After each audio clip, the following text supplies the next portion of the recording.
Welcome back to Beyond the Buckets. A very special guest today, all the way from Mater Dei High School. Kevin Kiernan, welcome to the program.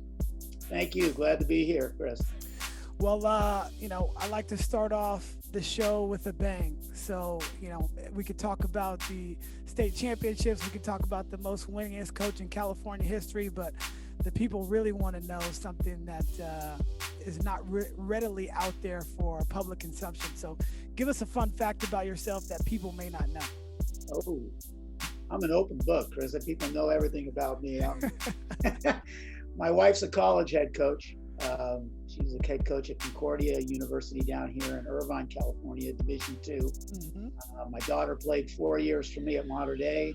And now she's playing for her. So that's, I don't know if that's ever been done before, where your kid played her whole high school career with her father and then is going to play her college career for her mother. Poor kid, but I'm not sure that's happened before, so that's kind of interesting. Wow, that is a fun fact. We'd have to ask her who her favorite coach is. Already done that. She better say mom. She says I make her nervous, so no, I guess mom's winning that battle. I hear you. You've had a lot of success in your career. What can you attribute that to? Just longevity, being old. I'm an old man. I've been putting in a lot of time in coaching for about 35 years. Had great assistant coaches, talented players. Been really fortunate, to be around great people, learn from great people, compete against great people. Never being afraid to compete against the best. A lot of people run away from that. Right. It only makes you better in the long run. And it's never not helped me, So we're always willing to play the best, learn from the best, be around the best. Definitely. Iron sharpens iron, obviously, is a well-known term thrown in our society and in the Bible. And I'm a firm believer of that too. In our league in particular, we have Archbishop Mitty, who you know well, and we'll kind of get into that conversation a little bit later. But I want to play against Sue and I want to play against Mitty because they stretch you, they make you better. Sure. Every time you play them, you've got to bring your A game, and if you don't, you're going to get exposed. And so that's always been something that I've admired from your program, willing to go anywhere and play everybody. That's a big thing. But you touched on it, the sustained excellence. You've been doing it for such a long time. When you think of any great whether it be coach, player, or business person, they have done it for a really long time. How have you been able to sustain that excellence and reinvent yourself over that time period? Yeah, when you do something for a long time, you build habits, you build a structure, and you build a system that you deploy. We've had, with some tweaks and changes, basically have the same system throughout my coaching career, stuff I believe in as a coach, Mm-hmm. that I try to bring to the table, and have an organization and a structure where kids know what to expect, whether we're ultra talented, medium talented, or, maybe lacking a little talent, we're still going to play the same way. We're still going to play hard. We're still going to have the bar set high. We're still going to have expectations, and we're going to work hard every day. And, I think with that, I think you give yourself a chance to be successful. It'll dip year in and year out as a high school coach because, depending on what your team looks like and with that class of kids coming through, what their leadership skills, how they buy into what you're doing, their chemistry, Right. all that stuff is changes from year to year. But the structure and the system shouldn't. And as long as the kids know that, and each class that comes in realizes that, and they're going to, buy into your system, I think you have a chance to sustain it instead of just being good for a couple of years, changing everything, Right. going down. And, so we make tweaks, we change with the times, and we change depending on the skill level and the talents of the kids that we have at the time. I've had big teams that were slow. I've had fast teams that were small. I've had good shooting teams, bad shooting teams, great rebounding teams. So you build around what you have, but within the structure and the system that you put together. Hmm. uh, that's what I was going to get to next, because I think that's very important for everybody to understand. You do have a system in place, which is the process in which excellence is formed because of the habits that you put in. That doesn't mean that you're going to run the same system every single year. And it sounds like you base it off of the personnel that you have, which I think would be, very beneficial to coaches out there. Talk about that briefly. Yeah, especially offensively. Offensively, we'll tweak things or we'll change things up depending on our skill sets and our talents. Defensively, I have a firm structure and a system that I believe in, that we try to run all the time. I believe in man to man. We switch a lot. Hmm. Um, I don't play a whole lot of zone, some half court trapping, but I really believe in full court pressure. Um, and I try to do it no matter what skill level we have, because I think you can press even with slower team or a bigger team. There's ways to do it, and kind of done that my whole career, based on the fact that I think the weakest part of girls basketball is passing, is the passing skill, Right. because it's something that I can teach you how to make a fundamental pass, but I can't teach you to have the instinct to be a great passer. That Hmm. that comes with playing years. That comes with playing pickup basketball. That comes with playing, free basketball with no structure. And sometimes girls don't do that. Right. Girls are great at training, but sometimes they don't go out and just seek games like I did growing up, and you did growing up probably. Just go out in the park and play. Right. You develop those kind of passing skills and instincts. So I believe in pressure. I think the passing skill is underdeveloped, and so defensively, I try to stay with the same philosophies, but offensively, we'll switch up a lot of things depending on our skill set and what would work best, because it makes sense to give yourself a fighting chance and do what you do best. Right. No, that makes a lot of sense, especially you talked about the pickup. There's a book called The Talent Code, which talks about, anybody that, these talent pools that seem to be hotbeds, but it's not necessarily that. They've kind of simplified things, but they talk about soccer and the development of the Brazilian national soccer team. Well, they used to play futsal on basketball courts or, fast surfaces, where they're able to get much more touches than playing on a big, large pitch, a Sure. regular on a regular soccer field. And the same can be said for basketball. What you're talking about is basically the kids finding solutions, because of the instincts as they put out, because they've done it over and over. I've been in this situation so many times. I could ball fake and I can drop the pass into the post or whatever the case may be, or I can make a left hand push pass and I feel comfortable doing that. You may have drilled it, to your earlier point, but do you feel comfortable enough when you have to do it against stress? And the type of defense that you present is always stressful on the other team. And so I think that's a very key important point. Yeah, one analogy I've always used, because I haven't coached girls and boys at the Yep. high school level. If I opened the gym up and I had 10 boys in the gym, and told the guys, "Hey guys, I got to go to a meeting. I'll be back in half an hour." When I come back, they'll be playing 5-on-5, and they'll be competing. I Right. did the same thing with 10 of my girls players. I would come back in a half hour and they would be doing shooting drills, or they would be doing ball handling drills, or they would be doing, but they wouldn't be playing 5 versus 5 Right. most of the time. And I don't want to generalize and say that would be everybody. Yeah. In general, that would be the difference between the two. And I think girls, I'd love to see them do more of that. Play free, without the structure of the trainer and the coach. And I think would develop their skills to an even higher level, because Right. girls are so coachable and they want to be taught. And Hmm. that's the one thing that attracts me as a coach, to coaching girls basketball. People ask me that all the time. Why girls basketball? Why not boys basketball? To me, I teach the same stuff system wise to both, because I've coached both, and I've coached both at the same time. Right. Troy High School, I was for 3 years. I was the boys varsity coach and the girls varsity coach at the same time. So we practice back to back, and it'd be the same practice plan for both, Yeah. and no difference at all. So, um, it's just a weird thing. But I just love to see girls play a little more with a little more freedom and not be so drill oriented. I was gonna ask you that because I knew you coach boys, but I didn't know you did it at Troy as well. But same thing for me. This is my 8th year. Hopefully, we get a season as we talked about on our pre-chat. But I used to coach boys for the first 8 years, and a lot of my guy coaches will say, "Hey, well, why are you coaching girls and things like that?"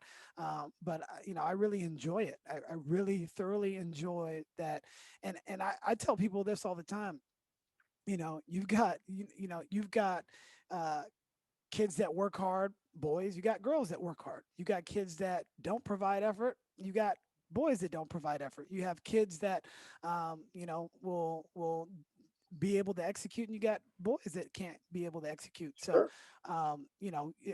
kids are kids regardless of it. I think the only thing that I've learned is the interpersonal relationships have been extremely important to build that trust. If a guy, I can kind of challenge a guy, but if you challenge a girl in that way, like a man to man type of thing is not going to work. You can still challenge them. You have to challenge them if you're going to try to get the most out of them. But the male dynamic is just a little bit different. But I appreciate both, and like you said, I've coached both boys and girls at the same time, and I try to coach them. Try to coach them the same, although the athleticism may be a little bit different. Sure, absolutely. And when I say the same, I mean the same as far as what I'm working on, my approach and stuff. Coaching kids, obviously, every kid is different, and the Yep. psychology of coaching, away from the structure and the drills and the fundamentals of coaching, psychology of coaching is just a whole nother issue of, who can handle what kind of stress, who can't handle stress, who needs to be encouraged, Right. who doesn't need that encouragement and is more self-motivated. I mean, that is all of us as coaches have to find that out about the people we're coaching and working with. And that may be the most difficult thing of all, Mm. because every coach I've competed against has been competent coaching basketball, teaching the skills. I mean, all the coaches try to do a great job. You can learn that stuff. Yep. But how you deal with people and how you deal with different people and their different psyches and their different feelings and getting the most out of each kid, that's tricky. That's hard to do, and that's been a real big challenge over the years to And work how have you been able to do it so well and get the most out of your teams? well. You do it well sometimes, and you don't do it well sometimes. You fail at it sometimes. There's been some groups I worked with that I couldn't get through to. Right. Regardless of the one-loss record, sometimes you fail, and we try to tell our kids there's a lot of growth in failure. Failure is not the end. Look at all the stuff we're going through the last 11 months. I mean, you would hope there's some growth through this, handling all this adversity, and we're going to come out the other side stronger, better people. Right. So you keep swinging. You keep trying to understand kids. Some kids you get a handle on, some you don't.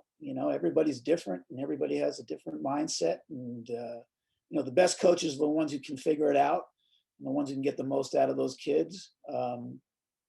But to say it, you do it well all the time, I don't think anybody does it well all the time. There's always kids you miss with, and you regret and go, I couldn't reach that kid for whatever reason. So it's the greatest challenge in coaching, the toughest part, most rewarding when it hits, and biggest regrets when it doesn't. Right. No, it's introspectively thinking about it, while you were saying it, the faces and the names of those Yeah, kids that you didn't connect with, you're like, man, that was a missed opportunity, and sure. we get into it for for the betterment of young people and developing them. Yeah, obviously we love basketball, but more importantly, why we teach and coach is because we want these people to be better because of their time around us. And not that they weren't going to be that person anyway, but just having a little piece of something to do with that person developing and becoming an adult and a model citizen really makes you feel good. And when a kid comes back, I know a lot of kids come back for you too, and they just say thank you, coach. A lot of that gratification is really worth it. All those hard days that you put in, but like you mentioned, those kids that you kind of missed, it just always stays with you. Yeah, it's just, and you can't, you're never perfect. You're never 100%. Um, an administrator who hired me here years ago, I've been in Mater Dei for 14 years, and the school president here, he had told me, you know, as a coach, and he had mentioned this to all coaches and myself, as a coach and a teacher, a parent, he goes, you may have the most influence over a kid, Hmm. depending on what their issues are at home, what's going on with them in school. The coach may be the one person that they trust the most, and that may have the biggest influence on them at all. So you have a pretty powerful position in a kid's life, um, varying degrees on, what's going on off the court with the kid, but it's a big responsibility, and, one try not to take lightly. Right. Um, Switching topic just a little bit. Talk to me about furthering the women's game. As a women's basketball coach, I always try to stick up for the women's game. It's a beautiful game, and the people who may say bad things about it haven't given it a real chance. And Sure. it's women's basketball is relatively in its infancy compared to men. The women weren't allowed to play basketball when it was originated, and we're in the infant stages, but there's so many talented players out there, and girls that are playing exceptionally well, exceptionally skilled, can shoot it, drive it, be a playmaker. Talk to me how have you been able to help further the women's game in particular, and then what we can all do to continue with that. Yeah, I mean, it wasn't terribly long ago where they were playing 3 versus 3 half court in Iowa. They couldn't even think that the girls could play full court. Yep. Um, one of the pluses to being at a place like this and having some success and getting to play against, not just the greatest coaches around here, but the best coaches in the country, getting to travel, meeting a lot of coaches, seeing the commitment that they have for the women's game. Just in your league alone, Sue Phillips has done so much um, for the betterment of the game. Right. A lot of people don't see what we do in the summer, what we try to do with Nike or the shoe companies that we work with who do so much for the grassroots part of the game. I mean, I've worked Skills Academy with Sue for Nike for years, and they do so much for kids to promote the game and make it important and special, not just for guys and girls, but for the girls. It's not lumping it together and having co-ed basketball camps. When Right. I was first starting coaching, it was all co-ed basketball camps, guys and girls would never touch the ball in those camps when they played games. The guys would ignore them totally. To the fact now where we have, the EYBL and all the shoe companies, summer leagues, and we have just for women, and just the Nike camps and all the other camps just for girls, and the explosion of the skill and talent, and the ability now for those girls to see themselves on TV and playing professionally, uh, having the college games on TV every week. I mean, they need to see that, and I would think we still have a ways to go because I don't know if our girls are that invested in the WNBA as they should be. A lot of Right. times they won't watch, depending, they might be out playing or traveling on their club circuit, but um, it's so much better than it was. And the growth is just, going through the roof. And that's because of dedicated coaches and people like Sue Phillips, like Nike, the people I deal with at Nike, and I'm sure the other shoe companies do a fantastic job too, not just to focus on one. But you need that support. You've got to have that support and that framework to build on. Otherwise, there has to be money poured into the sport. Otherwise, it's not going to grow organically on its own. So the support that they're getting from the WNBA, from the shoe companies, from the coaches who give up their time in the summers and promote the sport, and just the kids getting better and better and better. And you know, it's just come such a long way. And I think you hit it on a great thing. The amount of time really in the big picture has been so short, you know, compared to, you know, boys, and we've come that far in a short amount of time. And there's really no limit on how far they can go. Right. Do you think girls will start watching women's basketball more? Um, you know, I hope so, because, you know, and I to give that, not to make an excuse, but, you know, the timing of it, you know, in a normal season, you know, WNBA playing in the summertime, girls are on the road, they're traveling, playing on the circuit, the club circuit. You know, sometimes it's hard to get to the games, and, you know, but I think that's got to be a big step. I think, and I think WNBA players would agree, they want those high school kids and those young kids watching them play. It's right, important. It's important to have role models. It's important to support the WNBA. WNBA has to be here. right. It cannot go away, you know, for women's athletics. So we have to support it with everything we have. And, you know, I just would like to see the timing a little better. You know, the girls are so busy. You know, on those club weekends, they're playing 2, sometimes 3 games a day. And, you know, they're traveling to Tennessee, to Florida, to Indiana, Virginia, you know, all of them Virginia, Boo working. Williams, you know, everywhere, you know, and, you know, God bless them. That's great. And, but, you know, mixing in, supporting, you know, professional sports is going to be tough, but hopefully they can do it. Right. Talk to me a little bit about coaching so many high level players. You know, Mater Dei has a tremendous history as far as their athletic programs, one of the best in the country.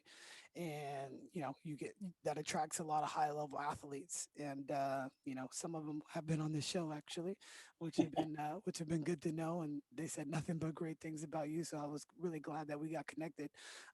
But, you know, coaching talented players is fun. I think any coach wants to coach the best and try to get the most out of those athletes, even when they might not think that they can do it. So tell me what it's been like for you personally, coaching so many high level talented players. Well, yeah, well, it's an honor, first of all. I mean, it's, you know, it's a great honor to be able to work with great people. So I've been really fortunate. When I was at Troy 11 years, Troy High School in Fullerton before I came here to Mater Dei, and we were very successful. And we had good players. They were really good, solid players, Division I, and they worked very hard. And they were very successful. And, you know, we really pushed them hard because they could take it, and they were motivated and driven. And then came to Mater Dei, and it was like the talent level was another step up. I mean, we were getting kids that we were getting good players at Troy. Now we're getting great players at Mater Dei. But the mindset's different. You know, there's a different tactic to coaching great players. I mean, you know, anyone who'll tell you it's easy hasn't been through it. Or it's not easy. It's not. It's not. Just ask Steve Nash right now.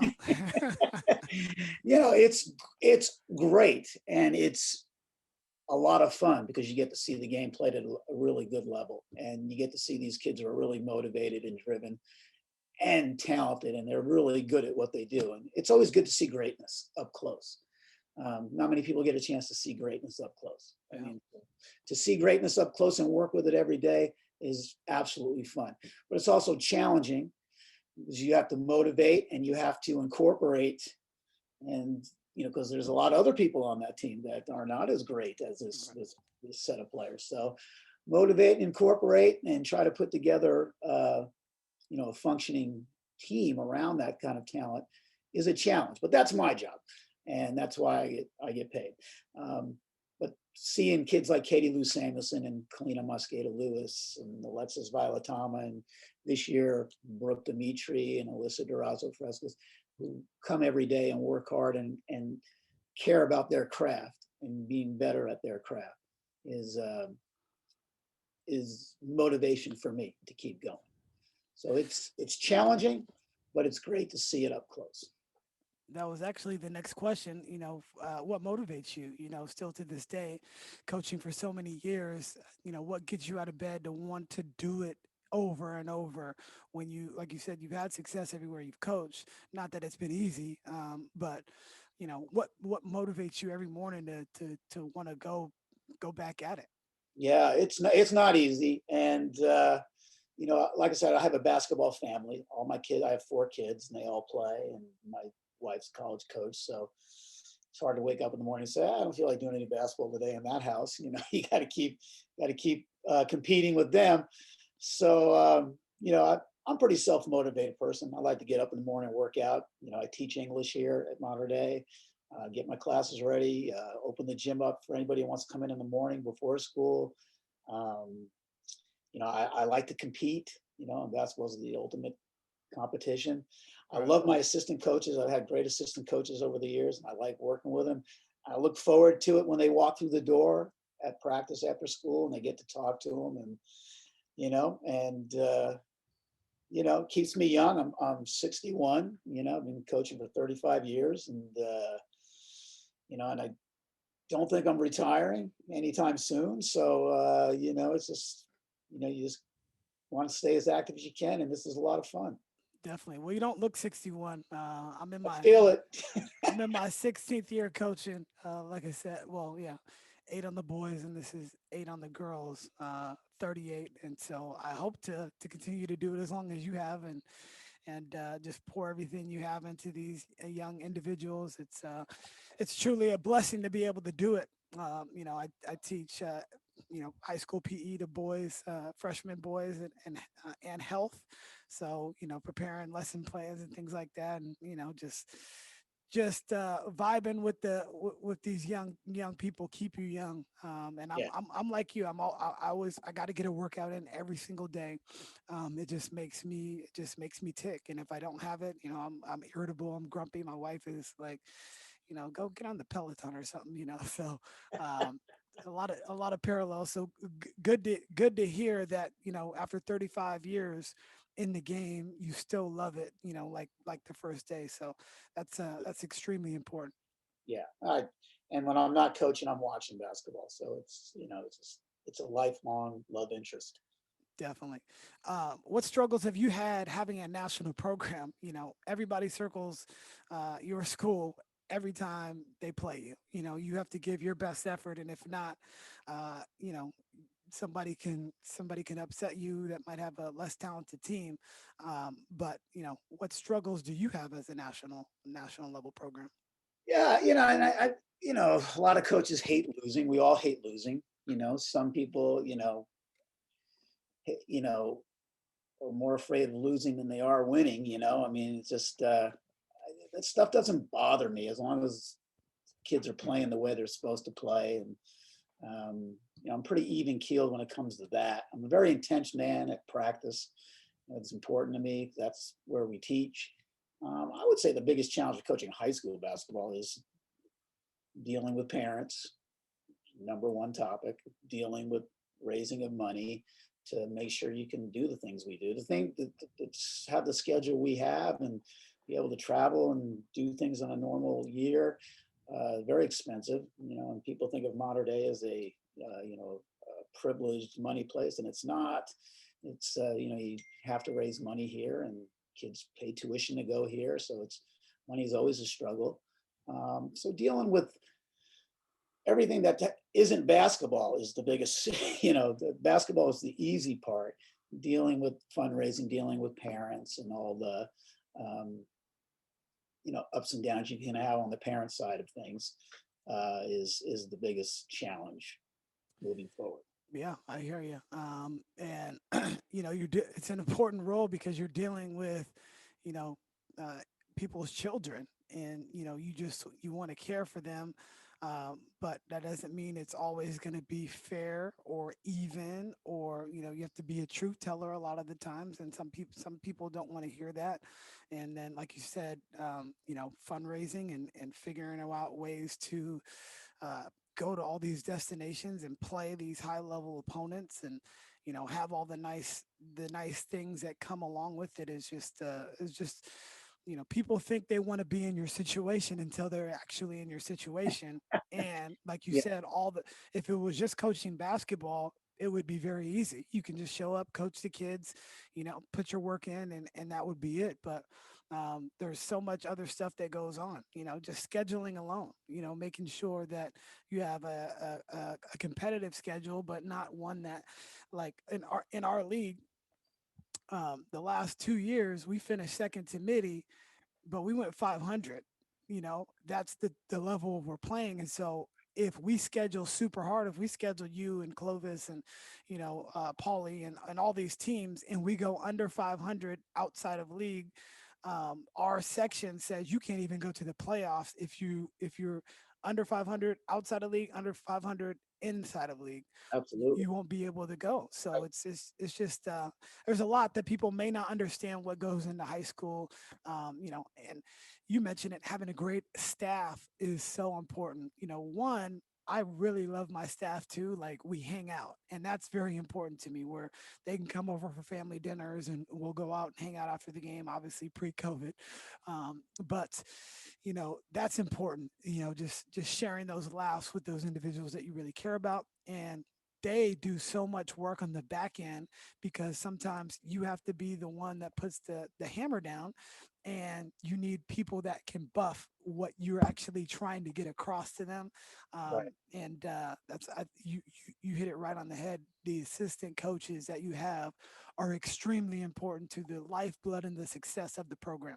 Oh yeah. And my mental health, knowing that they have my back and I can talk to them about, if I had a bad conversation with a parent or something, or, I mean, just knowing your assistants are there for you to commiserate or contemplate or, give you some advice like you shouldn't have said that, Yeah.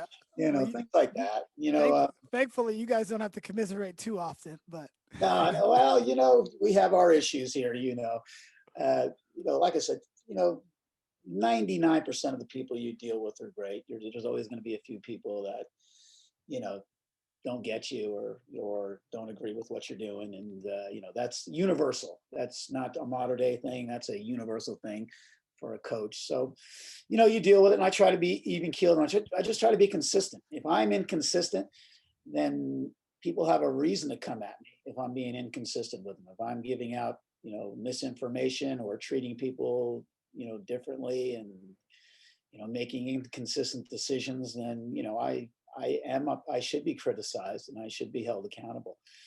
So I try to be as consistent as I can, as fair as I can, and as honest as I can. You said truth teller.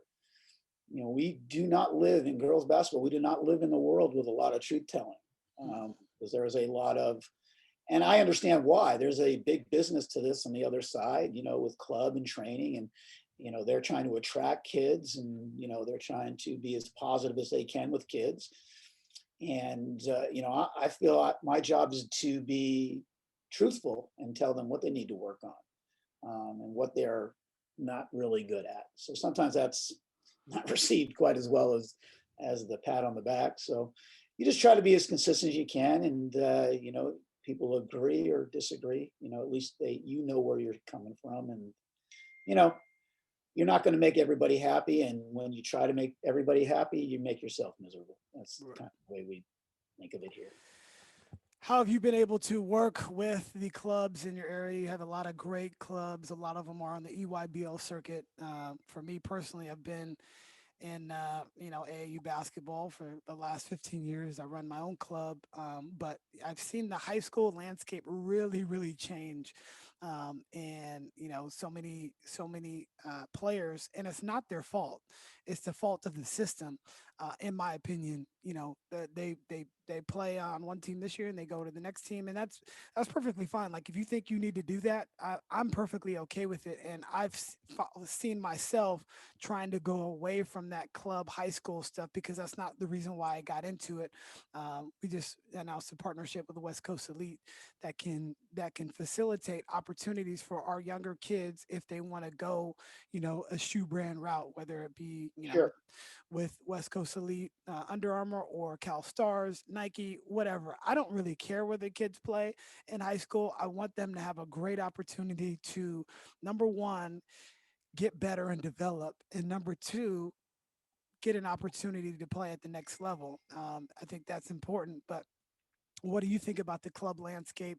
There's just, I mean, this could be an hour-long conversation in itself, but if you can give me the short version of it. Well, yeah, you asked how I've changed over the years, and this is one area where I've really changed a lot. Uh, Hmm.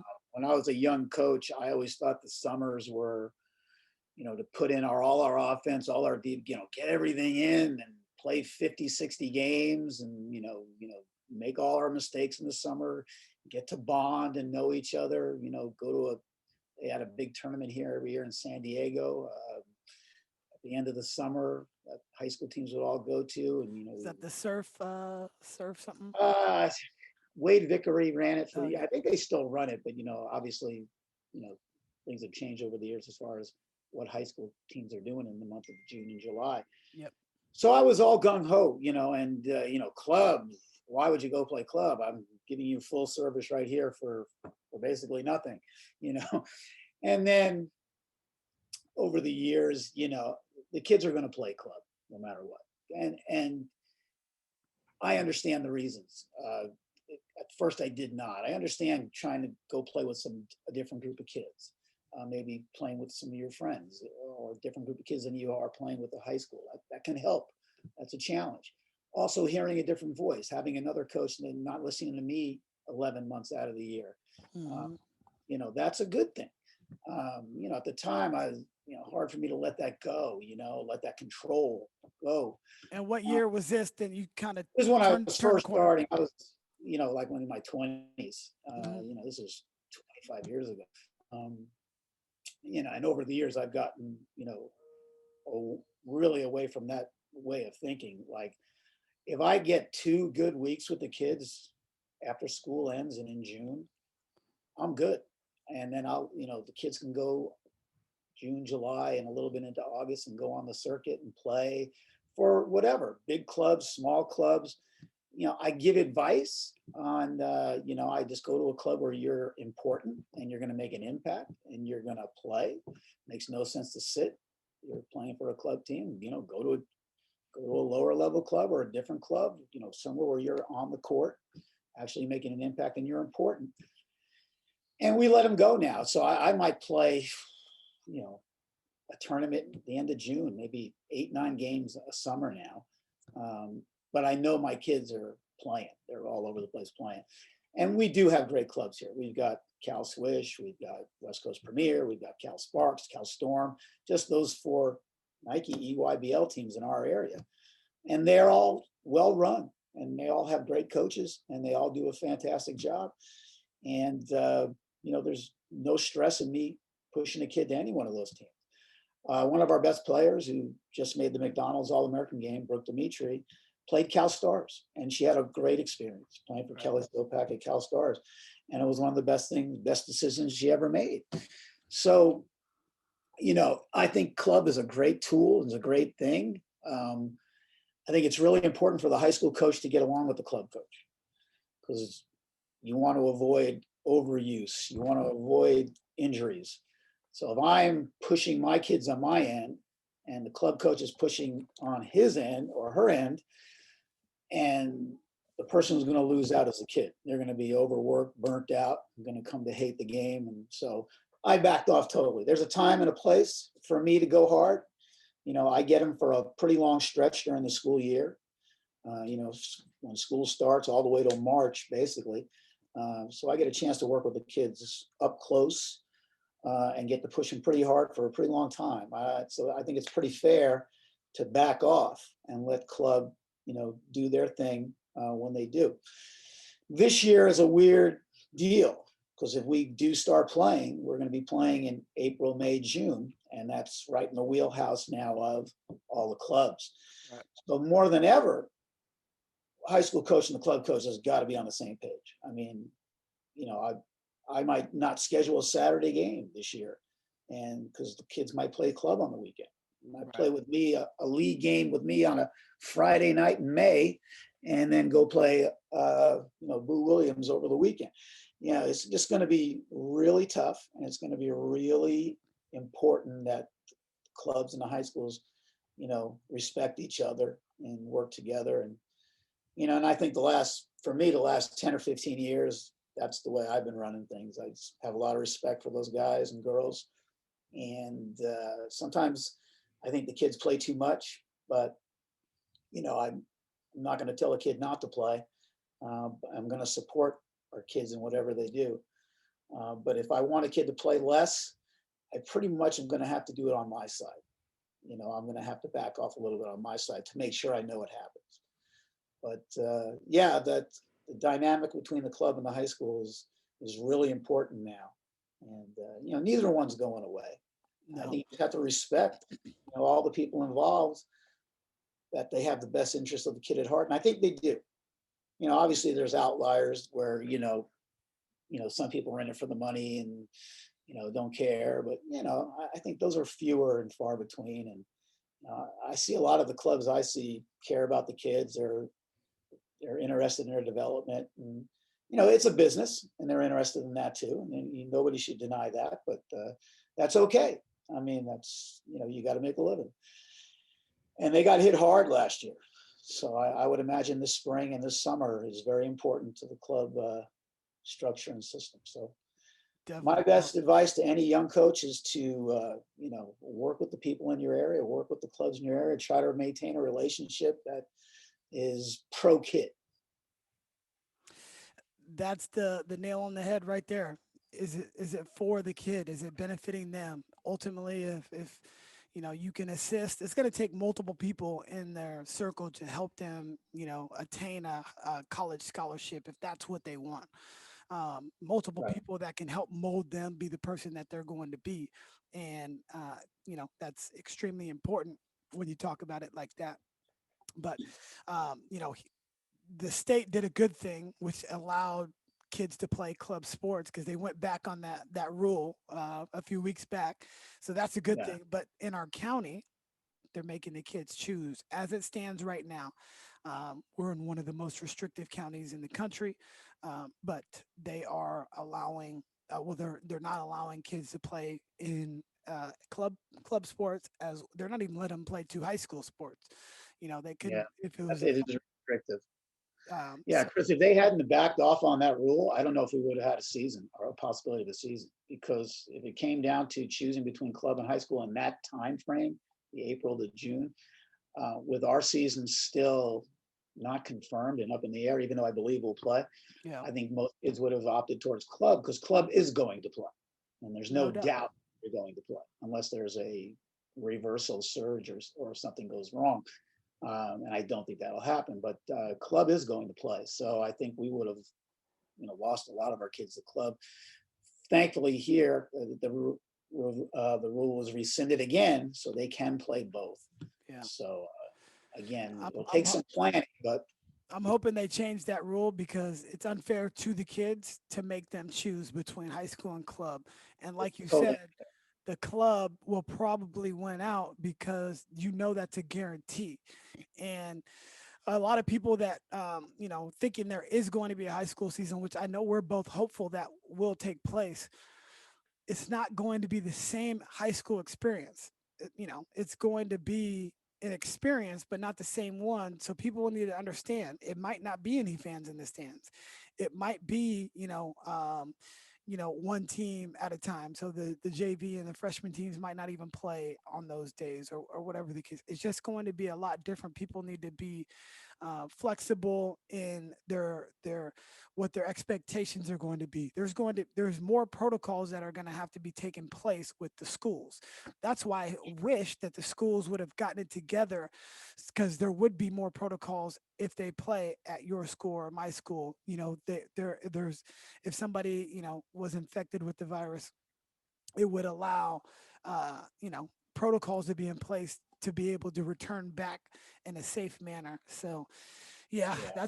that's another story for another day. I'm glad they're allowing most of the outdoor sports, but the indoor sports now get kind of put on the back burner. And I know there's been some calls recently with the let them play movement too, and maybe we'll talk about that Yeah. at the end. But yeah, I know we're short on time, but tell me how your system works from from either the youth level all the way up through the high school. Like Craig Campbell, for instance, his is a K through 12 type of program where those middle school feeders are coming toward him, and he knows everybody from the kindergarten all the way up.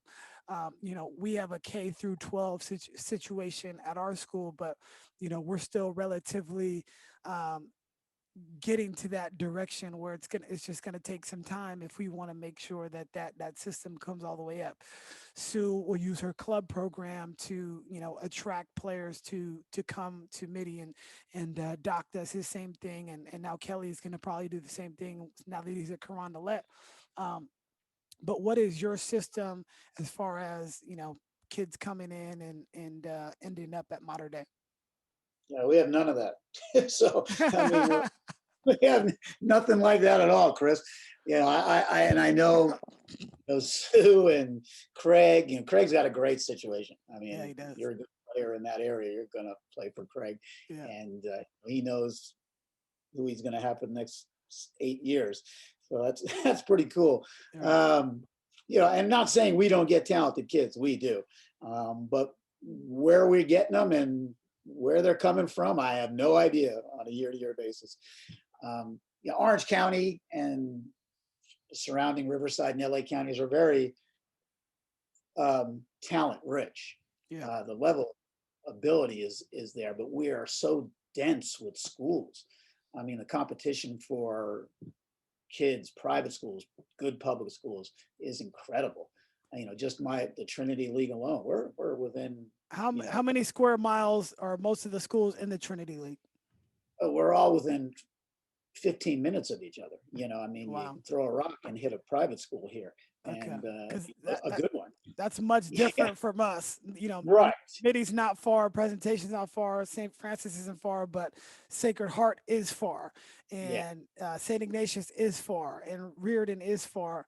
Now, those three, I mean, they're probably competing for the same talent in the city, but us, not as much because, well, it's not that far, but it's like, far enough. Like kids really south won't go all the way to St. Francis normally. They'll either stop at Midi or Valley or Presentation because it's right here. So it's just a little bit different. So that's yeah. amazing that they're all so close together. Oh, you have great schools in your area, but it's more spread out, and we have a ton of great, like just on the public side, we have Poly, Etowanda, Troy, great schools like that who are, also in the mix, who are very good every year.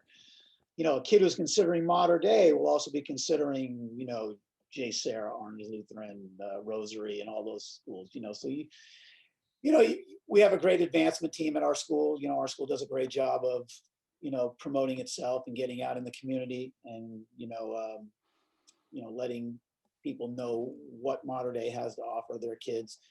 So our enrollment is pretty good. We're one of the biggest private schools in the country. I believe we have 2,100 kids here. So that is a kind of word of mouth thing. So we have that going for us. But as far as feeder schools and youth programs like that, not so much for us. We have kids who are Mater Dei kids who go to some local private schools, but whether they're basketball players or not, it's kind of hit or miss. They're just generally Mater Dei kids. A youth basketball program in our area with the amount of club teams we have. So to do something like the Cagers with Sue probably wouldn't work with us because just the choices are so vast out there for kids Sure. to play. So we probably wouldn't be able to do that either. So it's much different. Not that we don't attract talent, and we do. We're very fortunate. We're very lucky, but there's really no system where they're all funneled here. Right. I got a couple more things for you. One, Sue talked about it when we did a podcast, but I don't think you were there yet, though. But one of her worst, like the loss that she still lives with today, was Mater Dei. I think when Kerry Walsh was playing for her, but I think that was like late '90s. So I don't know if you were there for that. But do you have any like really heart wrenching losses that have taken place in your career that you just kind of like circle and like every now and a day, maybe every week or so, you're just like, man, that was a missed opportunity. Oh yeah. Actually, speaking of Sue, we beat Sue at as Troy. We played Midi in the state finals, state championship game up in Sacramento. We beat her then, but you're not going to make a living beating Sue Phillips and Archbishop Mini, not all the time. It's tough. I've had some tough, unbelievably tough losses. I mean, you can't coach 1,000 games, 1,500 games, and not have tough losses. I mean, it's just part of the business. We lost when we had Katie Lou Samuelson in the CIF Open Division finals. We lost on a last-second shot to Chaminade. Oh, they had, Wiggins was on that team, right? Yeah, boy, they were a good team, and it was a great game. We were winning the whole game, and then that was heart wrenching. Especially for Katie Lou, who wanted to win a CIF Division Championship. When CIF went to the Open Division, out down here, That's it. That's yeah, a game Chris, changer. it's incredibly tough. Especially because you don't know if Clovis is going to be up here or down there. and for us, it doesn't matter because the southern section part of it, the 8 teams that make it they're all pretty much nationally ranked teams. Yeah. I don't think there's a tougher tournament in the country at any time than that Southern Section Open Division Championship the past. And we've been in it every year since its inception. And that Chaminade loss was really tough. But last year, we finally broke through. We beat Windward and won the Open Division down here. And that took 8 years to get that done for me. That was one of the biggest, funnest things I've ever done here at Mater Dei. Plus, my daughter was a senior and got to share that with her. She got a ring and that kind of thing. But the losses are excruciating. The wins, you kind of get over them faster now. I mean, the great feelings dissipate quicker, but the losses, they stay with you forever. It's like wearing a jacket with a patch on it, and you got every loss you ever had on that jacket. You remember. Gary McKnight, your counterpart on the boys side. How has it been? Just working with him and having him. I think you guys are the 2 winningest coaches in boys and girls high school in the state of California. Yeah. So how is it? Working with him? Yeah. Well, he's more like a CEO now. Like he just kind of runs everything from the top down. That's because you try to learn from the people you work with and you play against. And I'm a big believer in learning and as a teacher, you talk about lifelong learners, right? You're always a lifelong learner. And I learned that from Gary. Gary really knows how to run a program. He is a CEO. He is running his program from the last boy on the Frost-Soft team to the top varsity guy. He is running that program. He's got about over 1,000 wins, almost 1,100. So whenever I get full of myself, I just look next door. I'm never going to catch him. I may have a lot of women's wins, but no, I'm not catching him. So I'm not even the highest winning coach on this campus. I'm winning as coaching girls in the state, but not on my own campus. So that keeps you humble. But Gary's great. We have a great relationship. I respect the hell out of him. And when I was not at Mater Dei, and I was a girls and boys coach at Troy and La Quinta and the places I've coached at, I didn't know Gary, and you just go by reputation. Everybody hated Gary. Right. Oh, Gary McKnight, he's the worst. Yeah, he's the worst. And then you meet him, and you get a chance to work with him, and it's like anything else. You judge people before you get to know them. It's usually 100% wrong. And Gary cares about his kids. He works hard for his kids. He's been a great friend to me, and I hope he stays healthy enough to coach for many, many more years because I love working with him. Right. And that comes along with winning. Probably if people never talk to you, they may have a perception of you because they only see one side of things.